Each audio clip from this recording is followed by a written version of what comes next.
Hello, fellow Toastmasters. This is Joe Bressler, District 4's Public Relations Manager for the 2020 and 2021 program year. In this session, I'd like to show you a little bit about Meetup. If you're not using Meetup to promote your club, why not?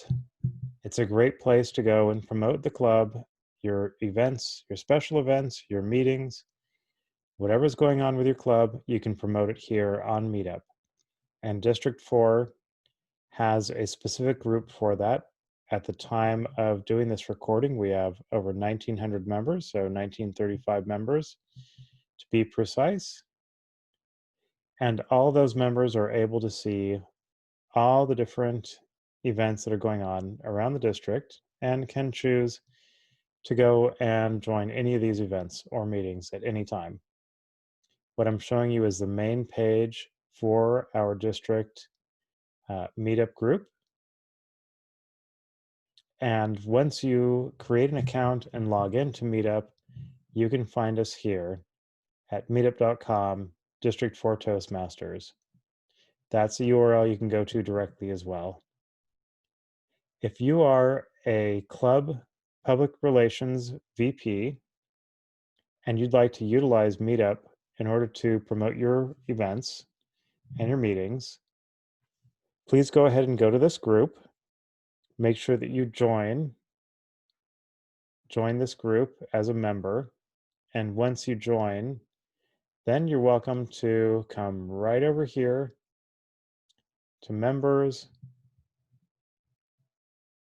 Now your screen may look a little bit different. Come to the leadership team and you can contact me here.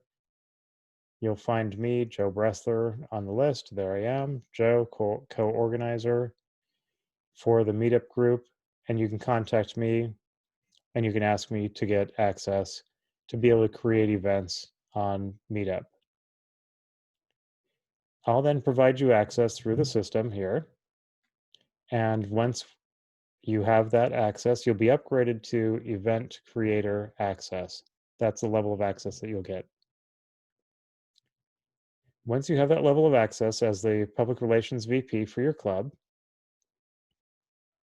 what you'll do then is you'll come back over here to the main page, and what you can do to just start to create an event for your club. Here, let me show you what that looks like here. I'll click on events and then you'll see upcoming, past, proposed, and drafts. You may not see all of those because your view might be a little bit different, but you'll definitely see upcoming. And you can see here as I scroll, you can see how other clubs are already promoting their meetings through this platform. You can read a little bit about the club and a little bit about the meetings and see exactly what's going on here across the district. Now to create a new event, you'll come here. This is after you've been upgraded to an event organizer. You'll create a new event, but you can also copy a past event or edit a saved draft that you've created already. If you want to copy a past event, you can do that. What'll happen is it'll create a copy and then you can edit that event, which just might be a little bit easier for you to do or maybe faster than creating an event from scratch. In this case, we'll just go to create an event from scratch. And I just wanted to show you around this screen very briefly. All you need to do is enter in a title for your event. Make sure you put in the proper time and the date, about how long you expect the meeting to last. You can include a photo. There are the specifications here, 1200 by 675. Be sure to include a description. And if you are a club that's meeting online, you can check the meeting online, make this an online event box here, and it will ask you for your link to your meeting. And you can put your website link, you could put your Zoom link, whatever you'd like to do. Now, it will give you a tip here, which is that if you do activate this option, you do need to put something in this field here for online event link. Otherwise, it won't allow you to advance through the process of creating this event. So at least put zoom.us, or put, if you want to publish your link to your event or activity, then you can put that entire URL there as well. And if you have any other information you want to add here, you're welcome to do that. You can add another host. You can repeat the event if you'd like to do that. You just use these sliders here and it'll walk you through it. In this case, you can repeat it every week, every 2 weeks, every month. You can also ask members a question if you'd like to find out more about them before they join. So that's how you do that. You just select, you should toggle this field on or off. You can toggle that on, and then you can ask a question here. If you have an attendee limit, you can set that here. So that would be in those cases where you just want to keep the number of people down to a certain manageable number of registrants, and you can do that here. Allow guests just means that somebody can register themselves and then also include a guest.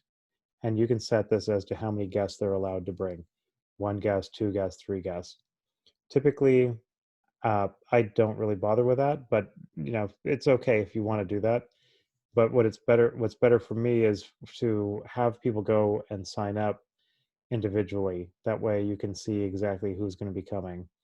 I do find that sometimes people will say that they're registering for themselves plus one, and then either one doesn't show or both don't show, and then you get an inaccurate count of the attendees.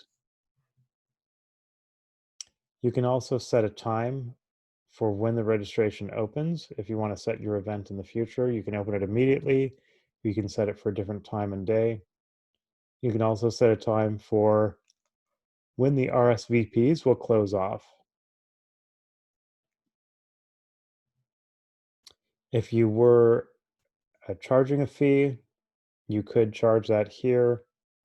You should put all the information about refunds and how people can contact you in order to make sure that you get the right information out to everybody, so nobody gets confused by the fees when they show up to your meeting. Okay, and that's really it for creating a new event. You can also hit preview here. If I had filled in this entire form and I hit preview, then I would be able to see what the page is going to look like before I publish the event. Or I can hit publish, or I can save as a draft.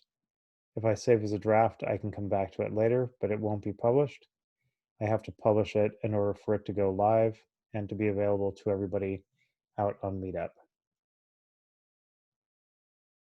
And that's really it when it comes to creating an event on Meetup. I showed you a few minutes ago what it looks like for events that were already created. And I'm going to just make sure I cancel out of this. Here we go. And let's show you one that is completed already. I was going to go see if I could find one that I've created, but that may not be necessary. I can probably just go to any of these. And let's try this one here.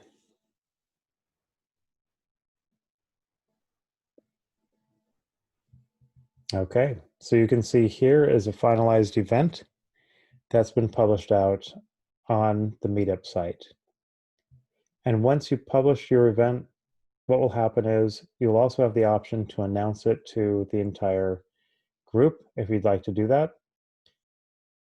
Otherwise, you can let the system announce it as the time comes closer to the event. Typically, Meetup will send reminders out to the members of the group about a week in advance, and then a couple of days before the actual meeting happens, it will send more reminders as well.